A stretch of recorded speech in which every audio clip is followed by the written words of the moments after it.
The member for Isiolo North, Honorable Hulufo. Order. Thank you very much, Madam Speaker, for the opportunity also to comment on this report. Madam Speaker, I would like to start by appreciating the important role that KDF plays, and by extension, the need to facilitate the Air Force to have the infrastructure they require to provide defense for our country. But however, having read this report very clearly, I've gone through this report and I have a number of concerns, and that actually constrains me from supporting this report. Madam Speaker, going through this report, I realized that the KDF and National Lands Commission, if you look at the submission by the Colonel, who is the commander of that regiment, you realize that, that certain steps were not followed. There is no way you can talk about compulsorily acquiring land for any public use before environmental impact assessment is done to establish suitability of the intended use on that particular piece of land. And that is one of the key concerns which I have with this report. Initially, while the Kenya Air Force was indicating that the environmental impact assessment was done, NEMA denied that it has taken place. However, as we speak, there is indication that it was done as an afterthought. And this raises a lot of questions.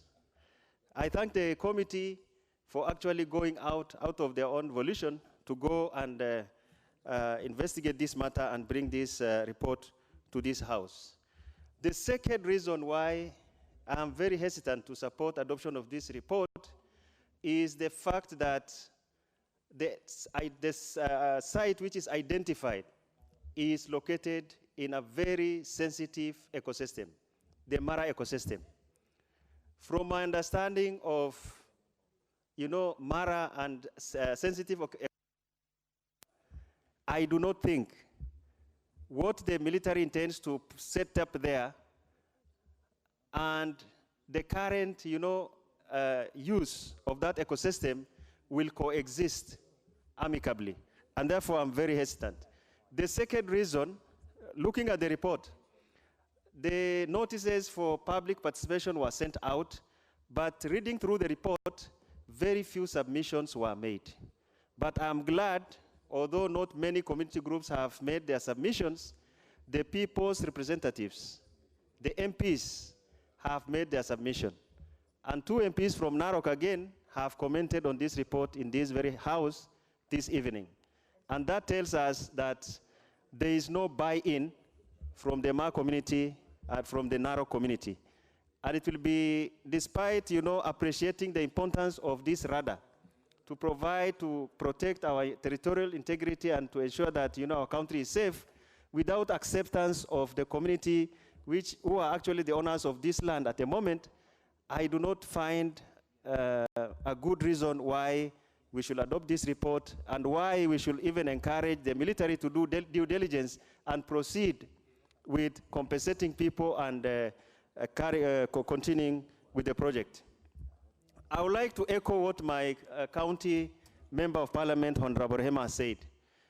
My own county, and specifically my own constituency of Isiolo North, is host to, I think, the largest number of military barracks in this republic.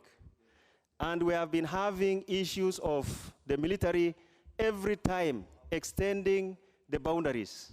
We have issues with 78 Tankers Battalion. We have issues with SOI, School of Infantry, and so on and so forth, where they extend the boundaries and they keep on harassing our people and so on and so forth. At some point, we would like also this committee, we'll invite this committee as they go back and probably do more public participation and seek possibilities of getting buy-in to set up this radar in that specific place or another good alternative. I would like to encourage them to actually consider visiting all these areas, especially in northern Kenya, where we have provided land for our military to set up their camps and so on and so forth. Finally, I would like to say that we are not opposed to providing land for military infrastructure, for military to set up systems that will help us, will help them to protect our country. What only we are saying is this particular site does not seem to be very appropriate from ecological perspective and also from the perspective of even the ownership itself being in contention. It used to be a community, a group ranch. We are told a huge portion of it has been sold to a private individual. And some members of Maasai community are actually contesting this. And they have even petitioned the Ministry of Lands, as I've read in the report. And before these issues are sorted, because it is said that part of this land was set aside for next generation of Maasais.